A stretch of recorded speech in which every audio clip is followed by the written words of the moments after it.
नमस्कार दोस्तों, तुला राशि वाले दोस्तों। अप्रैल 2026 का महीना आपके लिए एक बहुत बड़ी आंधी लेकर आ रहा है। लेकिन घबराएं मत, यह आंधी आपका नुकसान नहीं करेगी बल्कि आपके उन तमाम विरोधियों और शत्रुओं को उखाड़ ले जाएगी। उन्होंने पिछले काफी समय से आपको परेशान कर रखा था। दोस्तों, 2 अप्रैल को आसमान में एक बहुत बड़ा और सकारात्मक बदलाव होने जा रहा है। पिछले काफी समय से तुला राशि वालों के अत्यधिक शुभ और महत्वपूर्ण भाव यानी आपके पंचम भाव पर राहु और मंगल का जो भयंकर अंगारक योग बना हुआ था, वो 2 अप्रैल को हमेशा के लिए भंग हो जाएगा। इस अंगारक योग ने आपके जीवन में क्रोध में भारी वृद्धि कर रखी थी, जिसकी वजह से आपके घर में और दाम्पत्य जीवन में काफी बवाल घट रहा था। आपकी सुख शांति पूरी तरह से प्रभावित हो चुकी थी। लेकिन 2 अप्रैल को इस अंगारक योग से छुटकारा मिलना आपके लिए एक बहुत बड़ी और सुकून देने वाली राहत है। लेकिन ग्रहों का असली खेल और असली ड्रामा तो अब शुरू होगा, क्योंकि 2 अप्रैल से ही आपके छठे भाव पर सूर्य, शनि और मंगल का एक ऐसा भयंकर युति योग बनेगा जो आपके शत्रुओं पर सीधा प्रलय बनकर बरसेगा।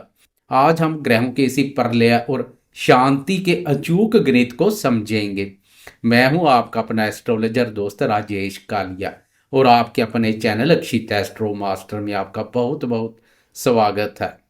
सबसे पहले बात करते हैं उस भाव की, यहां से आपको सबसे बड़ी राहत मिल रही है, यानी आपकी राशि का पंचम भाव, जो आपकी शिक्षा, प्रेम और संतान का भाव है। तुला राशि वाले दोस्तों, 2 अप्रैल को जैसे ही पंचम भाव से अंगारक योग हटेगा, विद्यार्थियों, प्रेमियों और संतान क्षेत्र पर इसका बहुत ही सकारात्मक प्रभाव देखने को मिलेगा। तुला राशि के जो प्रेमी जोड़े पिछले 1.5 महीने से छोटी छोटी बातों पर लड़ रहे थे, जिनके बीच भारी वाद विवाद चल रहा था, 2 अप्रैल के बाद उनके प्रेम संबंधों में आई वो सारी कड़वाहट दूर हो जाएगी। क्रोध शांत होगा, रिश्तों में एक बार फिर से एक नई ताजगी और एक नई मिठास घुल जाएगी। विद्यार्थियों के लिए भी यह समय किसी वरदान से कम नहीं है। अंगारक योग टूटने से आपका भटका हुआ दिमाग फिर से एकाग्र हो जाएगा। आप अपनी पढ़ाई में और प्रतियोगी परीक्षाओं में अपना 100% दे पाएंगे। संतान की तरफ से जो मानसिक चिंता बनी हुई थी, वो भी अब पूरी तरह से खत्म हो जाएगी और घर में दाम्पत्य सुख शांति एक बार फिर से लौट आएगी।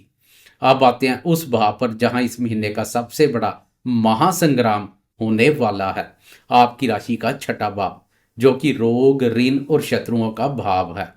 2 अप्रैल को मंगल मित्र राशि मीन में यानी आपकी राशि के छठे भाव में प्रवेश कर जाएंगे। वहां पहले से योग कारक ग्रह शनिदेव और लाभ भाव के स्वामी सूर्यदेव मौजूद हैं। छठे भाव में मंगल, सूर्य और शनि, इन 3 बेहद क्रूर और शक्तिशाली ग्रहों का मिलना आपके विरोधियों के लिए काल बन जाएगा। अगर आपका कोर्ट केस चल रहा था या दफ्तर में कोई गुप्त शत्रु आपको परेशान कर रहा था, तो 14 अप्रैल तक आप अपने शत्रुओं को पूरी तरह से कुचल कर रख देंगे। यह युति आपके शत्रुओं पर सच में प्रलय बनकर बरसेगी और आपको हर विवाद में एक शानदार जीत दिलाएगी। लेकिन आपको अपनी सेहत का विशेष ध्यान रखना होगा। छठे भाव में इन गर्म ग्रहों का होना आपको पेट की गर्मी, बीपी या बुखार जैसी कोई समस्या दे सकता है। और 11 अप्रैल को बुद्धि के कारक बुध देव भी इसी छठे भाव में आकर अपनी नीच राशि में गोचर करेंगे। इसलिए 11 अप्रैल के बाद किसी से भी उधार लेन देन ना करें और किसी भी कागज पर बिना सोचे समझे साइन बिल्कुल ना करें। अब बात करते हैं आपके करियर और दाम्पत्य जीवन की। 14 अप्रैल को ग्रहों के राजा प्रतापी सूर्यदेव छठे भाव के चक्रव्यूह से निकलकर आपके सप्तम भाव, दाम्पत्य भाव और व्यापार के भाव में अपनी उच्च राशि पर संचार करेंगे। जैसे ही सूर्य मेष राशि में जाएंगे, छठे भाव का सूर्य शनि का वो भयंकर युति योग पूरी तरह से भंग हो जाएगा और आपको एक बड़ी राहत मिलेगी। सप्तम भाव में उच्च के सूर्य का आना व्यापारी दोस्तों के लिए एक बहुत बड़ा सकारात्मक उछाल लेकर आएगा। आपके व्यापार का विस्तार होगा और समाज में आपका रुतबा बढ़ेगा। आपके जीवन साथी को भी उनके कार्य क्षेत्र में कोई बहुत बड़ी सफलता और मान सम्मान मिलेगा। लेकिन ध्यान रहे, सप्तम भाव में उच्च का सूर्य थोड़ा अहंकार भी बढ़ाता है, इसलिए पति पत्नी को एक दूसरे के साथ बहस में पड़ने से बचना होगा, वरना बेवजह का ईगो क्लेश हो सकता है। महीने का अंत आपके लिए एक बहुत बड़ी खुशखबरी लेकर आ रहा है। 30 अप्रैल को बुधदेव अपनी नीच राशि से मुक्त होकर मेष राशि में प्रवेश कर जाएंगे। वहां पहले से उच्च के सूर्य संचार कर रहे हैं, यानी 30 अप्रैल से आपके सप्तम भाव पर एक अत्यंत शक्तिशाली बुध आदित्य राजयोग का निर्माण होगा। यह राजयोग आपके व्यापार और आपके दाम्पत्य जीवन में उत्तम और चमत्कारी परिणाम लेकर आएगा। व्यापार कारक बुध का व्यापार भाव पर संचार और वह भी बुध आदित्य राजयोग का निर्माण सोने पर सुहागे जैसा कार्य करेगा। अब बात करते हैं आपके धन और आपके राशि स्वामी की। तुला राशि वाले दोस्तों, आपके राशि के स्वामी शुक्र देव है और 19 अप्रैल को शुक्र देव अपनी ही राशि वृषभ राशि में प्रवेश करेंगे। तुला राशि के लिए वृषभ राशि उनका अष्टम भाव होता है। यद्यपि अष्टम भाव को हम रहस्यमय और अचानक होने वाली घटनाओं का भाव मानते हैं, लेकिन जब राशि का स्वामी स्वयं अपने ही भाव में अपनी ही राशि में गोचर करता है तो वह उस भाव को मजबूत करता है और विपरीत राजयोग जैसी स्थिति बनाता है। 19 अप्रैल के बाद शुक्र का यह गोचर आपको अचानक से किसी गुप्त स्रोत से बहुत बड़ा धन लाभ करवा सकता है। ससुराल पक्ष से आपको कोई बड़ा सहयोग या कोई कीमती उपहार मिल सकता है। यह समय उन दोस्तों के लिए भी अत्यधिक लाभप्रद है जो रिसर्च, इंश्योरेंस या ज्योतिष जैसे क्षेत्रों से जुड़े हुए हैं। दोस्तों, अब एक नज़र डालते हैं इस महीने में हो रहे ग्रहों के उन बड़े राशि परिवर्तनों पर जो इस पूरी भविष्यवाणी का आधार है। सबसे पहले 2 अप्रैल को मंगल मित्र राशि मीन छठे भाव में प्रवेश करेंगे। यह पंचम भाव से अंगारक योग को तोड़ेगा और छठे भाव में शत्रुओं पर प्रलय बनकर बरसेगा।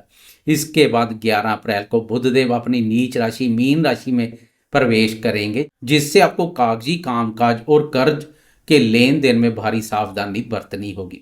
फिर आएगा 14 अप्रैल जब सूर्यदेव छठे भाव से निकलकर सप्तम भाव में अपनी उच्च राशि में प्रवेश करेंगे। यह सूर्य और शनि के युति योग को भंग करेगा और व्यापार में शानदार चमक लेकर आएगा।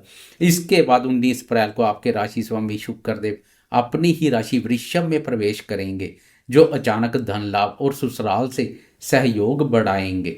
और अंत में 30 अप्रैल को बुधदेव नीच राशि से मुक्त होकर मेष राशि में प्रवेश कर जाएंगे, जहां सप्तम भाव पर शानदार बुध आदित्य राजयोग के उत्तम परिणाम देखने को मिलेंगे। कुल मिलाकर तुला राशि वाले दोस्तों, अप्रैल 2026 आपके लिए ये शत्रुओं पर विजय पाने, दाम्पत्य जीवन में शांति लाने और व्यापार में बड़ी छलांग लगाने का महीना है। अब नोट कर लीजिए इस महीने के अचूक उपाय। पहला, छठे भाव में मंगल शनि की युति के दौरान अपने स्वास्थ्य की रक्षा के लिए हर शनिवार को शनि मंदिर में सरसों के तेल का दीपक जलाएं और गरीबों की मदद करें। दूसरा, 11 से 30 अप्रैल के बीच जब बुधदेव नीच के हों तो हर बुधवार को गणेश जी को 21 दुर्वा अर्पित करें और ओम गण गणपतये नमः का जाप करें। अगर आपको ग्रहों का यह सच्चा और गहराई वाला विश्लेषण पसंद आया हो तो वीडियो को लाइक करें और कमेंट बॉक्स में जय शुक्रदेव या जय शनिदेव लिखकर अपनी हाजिरी जरूर लगाएं। चैनल अक्षित एस्ट्रो मास्टर को सब्सक्राइब करना ना भूलें। अगले वीडियो में फिर मुलाकात होगी, तब तक के लिए नमस्कार। मस्त रहें, सकारात्मक बने रहें। धन्यवाद। जय माता दी।